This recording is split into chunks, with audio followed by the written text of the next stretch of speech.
Today we're beginning normal probability distributions in Chapter 6.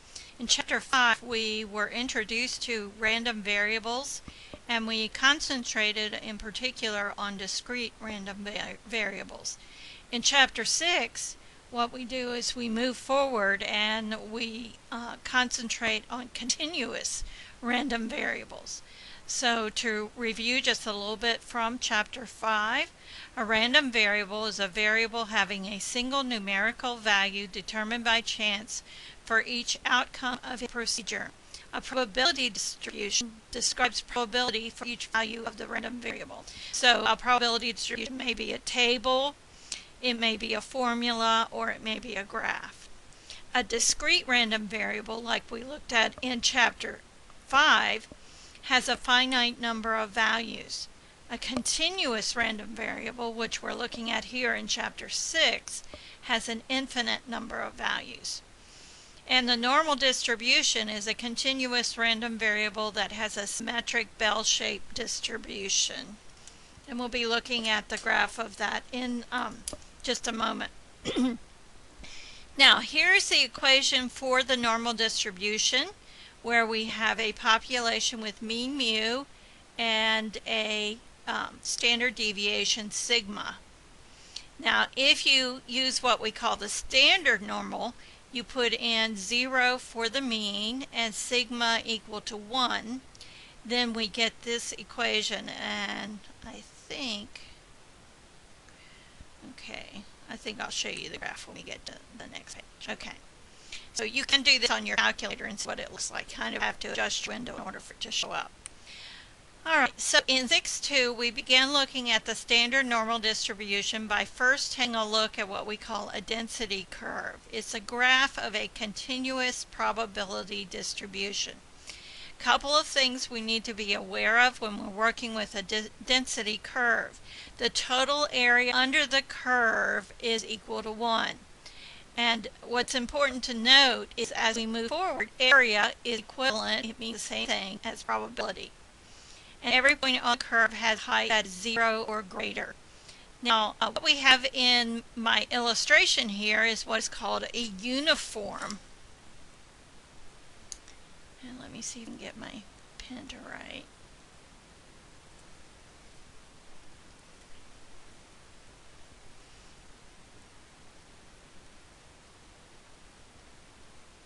This is a uniform probability distribution, and I'm going to use this drawing that I have to do example 1. Okay, the total area in this rectangle, if I were to measure that whole area, total area has to be equal to 1. Okay, so let's read example 1 and I'll show you how we can apply it. Suppose that the waiting time at a bank's drive-thru is uniformly distributed between 0 and 6 minutes. So down here I'm going to put the minutes. 0, 1, 2, 3, 4, 5, 6. So it's uniformly distributed because notice for each one of these the p of x has to be the same. Now, as we look at the drawing, we see there are 6 units. 1, 2, 3, 4, 5, 6 units. And we know that the 6 units times the p of x must equal to 1. So if I take 1 and divide it by 6, that gives me my probability over here on this scale. So the probability of waiting 0 minutes is 1/6. The probability of waiting 1 minute is 1/6. Probability of waiting 2 minutes is 1/6. Probability of waiting 5 minutes is 1/6. And notice that 1/6 times 6 gives us the total area in the box, in the rectangle, 1. Okay. Alright, what is the probability that someone will have to wait more than 4 minutes? Okay, so more than 4 minutes is this rectangle that I'm shading here. And what I notice is that it measures 2 across here, and it measures 1/6 vertically. So we get 2/6 or 1/3, or you do 0.33. All right, what's the probability that a person will have to wait 1 minute or less? So for 1 minute or less, we would shade this area. And in this case, our measure across here is 1. The measure of this is 1/6. So we get a probability of 1/6. Okay, so our uniform density curve is one example of a continuous probability distribution. The second one, and the one we're going to spend most of chapter 6 talking about, is the normal probability distribution. And the normal probability distribution is bell-shaped, and in particular we're looking at what is called the standard normal distribution. What that means is that the mean is equal to 0 and our standard deviation is equal to 1.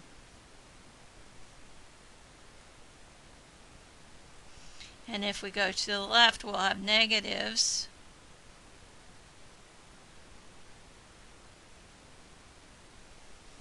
Okay, so this is what our standard normal distribution looks like.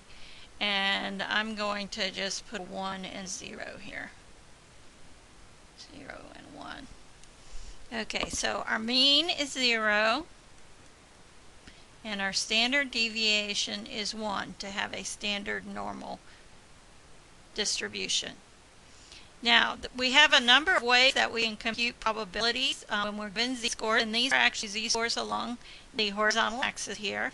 We can use we have a normal distribution table we can use. We can also use our calculator or stat disk. We're primarily going to use the table, at least in the beginning, and then we'll move on to using the calculator a little bit more after we get used to the table. All right, so let's look at this example, and we're going to use our illustration that we have there. It says, find probabilities given z-scores. A bone density test is measured as a z-score. The population of z-scores is normally distributed with a mean of 0 and a standard deviation of 1. So it fits exactly our picture we have here. A randomly selected adult undergoes a bone density test. What is the probability that the result is greater than 1.25? So we want probability z is greater than 1.25. So what we're looking at in a picture, here's 1.25. We're trying to figure out this area to the right. We want to know what that area is. All right, so I'm going to go to the e-text. And what I want to do is I want to go to the table of contents. Let's see. I want to go.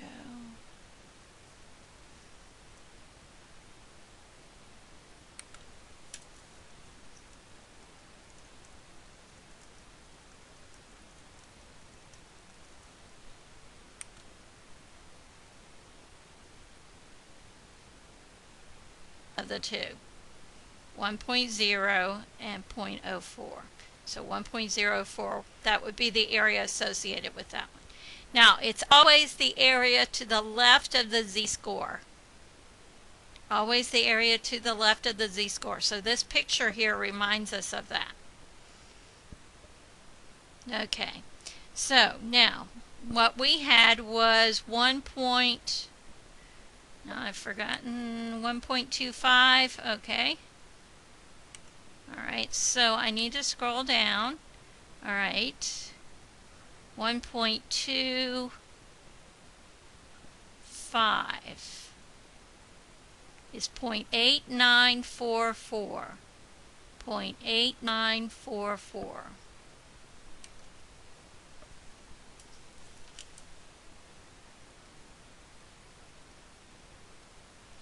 Now notice that is the area to the left of the z-score that I have here. It is this area. What I want is a shaded area. Well, just like with our uniform probability distribution, where the area in the box is 1, the area under this curve is 1. So the way we find it is we just subtract the number that we found. The area to the left subtracted from 1 will give us the area to the right of that particular z-score. So 1 minus 0.8944 is 0.1056. So that's the probability. In addition to being the area, it is the probability. All right, what is the probability that the result is less than 1.25?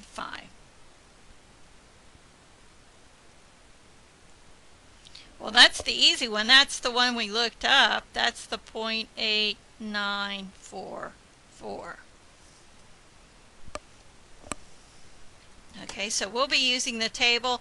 I'm probably not going to show you how to use the calculator until after we've worked a little bit on the next section. Now, in addition to finding probabilities given z-scores, we can also find z-scores from known areas. So let me start, and I do recommend